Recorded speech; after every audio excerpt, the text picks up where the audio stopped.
during that time, there was a beauty contest. When I read the advertisement of the beauty contest, it said, anybody participating will get professional makeup, hair, and a designer clothing. And I said, wow.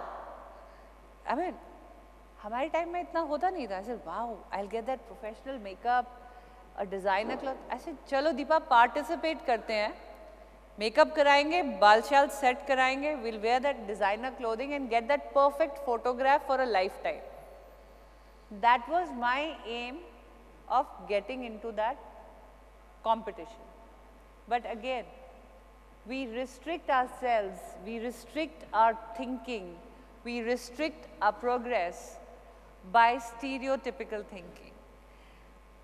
Because beauty has a certain definition and I was limping, so I am not beautiful. Every lady started asking me, she's mad. Why is she going in a beauty contest? Arey, mujhse to pucho, why am I going? I am going because of that one photograph, that feel of a professional makeup. I don't want to win the contest. I want to wear that clothing. वही वाली बात हो गई. अब एक जाट लड़का और अच्छे नंबर लेके दिल्ली यूनिवर्सिटी में पास हो गया. गांव में लड्डू बट गए. पिताजी ने ढोल बजवा दिए. ऐसे होता हमारे हरियाणा में. तो बेटा बाप के पास आया शाम को. बापू खुश है? वह बोला, वाह घना खुश हूँ भाई. बापू और भी कुछ कर दे. तो बापू बोला, क्यों भाई, देसी घी के लड्डू बटवा दिए, ढोल बजवा दिए, ईब की चाह रहा है. बापू यूं कर, तेरा छोरा गांव ते पहला छोरा है, दिल्ली यूनिवर्सिटी जाएगा, तू मुझे 5 लाख की कार दवा दे. कार में तेरा छोरा कॉलेज जाएगा, घनी हवा बाजेगी. तो the father looked at him and said, बेटा यूं कर, 50 लाख की बस में चला जा और घनी हवा बाजेगी. So thoughts are different. बेटे को कार चाहिए थी शो ऑफ के लिए. फादर बोला बस में चला जा, बड़ा शो ऑफ होगा. मुझे जाना था for some other reason, but because beauty has a typical, definition in our heads. Anyway, I went there. I had a talent round. ये कॉमेडी शो तब आने लगे. हम तो हरियाणवी जोक बोल बोल के तब भी स्टैंड अप कॉमेडी किया करते थे. So I won the talent round. I won the fusion round, I won the creativity round. Finally, I was in the final 10. अगर मेरी walk में कम नंबर आ रहे थे, तो मेरे talent की वजह से मेरे नंबर उसको compensate कर रहे थे. So being in the final 10, the judge asked me when the judge round happened. And the judge said, Deepa, you are limping. We can see when you walk, you limp. But you are in a beauty contest, why? And I turned around and I said, no medical problem will stop me from feeling beautiful. And I won the crown that day.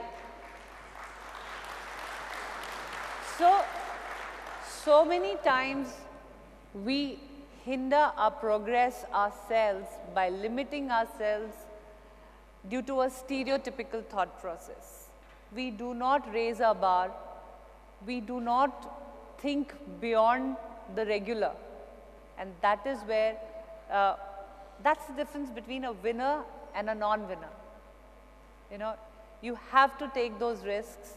You have to think beyond the normal. And that's what I did all my life. After that, my husband got posted to the Kargil sector. It was the year of 1999. I had to take my problem seriously. I thought even I needed exercise, that my paralysis of my childhood, some weakness was coming again. My elder daughter also needed attention of regular physiotherapy, etc. So I went to Jaipur, where I had a backup of my parents there. And I started going in for my checkups. And soon the doctors found, tab tak CT scan MRI aa gaya tha, they found a huge cyst sitting again in my spinal cord, and they said this is not a good news. And at that point of time, the Kargil war was on. We all remember the Kargil war. 1999 June, I went to the RR hospital, Delhi this time. It was the same hospital where every 1 hour, a helicopter full of war casualties were being brought in. And this was the same hospital where all the war-wounded soldiers were lined up with some injury or the other. I went to the doctor saw my tumor, and doctor gave me 7 days to celebrate walking. I was limping, I was in terrible pain as far as my spinal this thing was concerned. And he told me point blank, he says, Deepa, the moment we remove this tumor, your spinal cord will snap and you will never walk again. I had 2 choices. One, that I start crying, I start throwing fits, ye kya ho gaya, ab kya hoga? And the other was to take charge of the situation.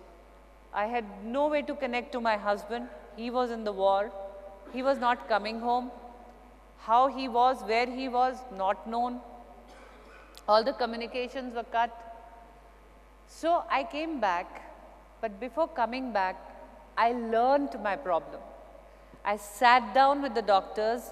I discussed the pros and cons. I understood that this is going to take some time in the hospital post the surgery. And I also understood that I will not be walking again.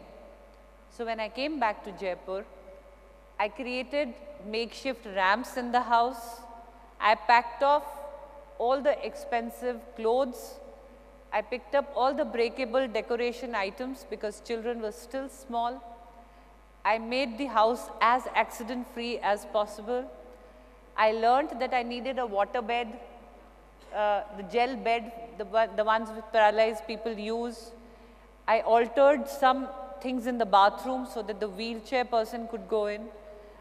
I studied the types of wheelchairs. I have the water, yeah. And I also got domestic help. I asked them that I'll be coming back. When I'll come back, you cook for me, you be my nurse, you be my maid. So much so that I even took the jewelry and I put it in the locker. In short, I prepared to get paralyzed. And every time one is having good preparations, the stress level is always low. It's only when you're not prepared is when you get stressed out. Having done all the preparations, I went back to the RR hospital in Delhi.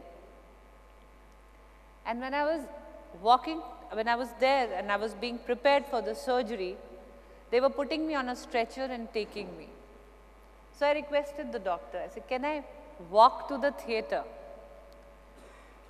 So the nurse, she said, no, she's all sterilized.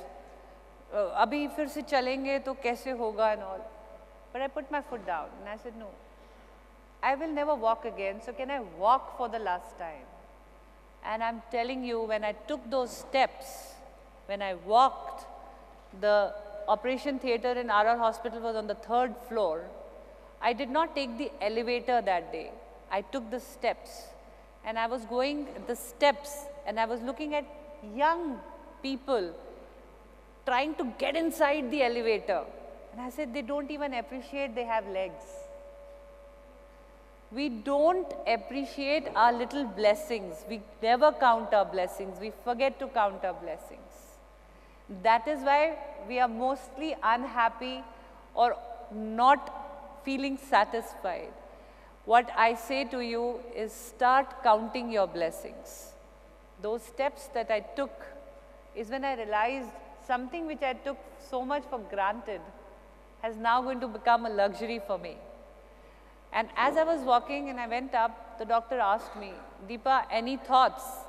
Because this is a neurosurgical, very long process. It's a redo surgery. You've already been operated as a child there. It's a dangerous surgery. We are going to enter the brain stem under the neck, just below the neck. Anything to say? And I said, can I talk to my husband? I don't even know if he knows I'm going through this. And I just want to know that he's alive there. So immediately I was taken to the radio room. The radio sets were there because they were in communication with the war zone. The war casualties were being brought in. And through that radio set, I was made to talk to my husband that day.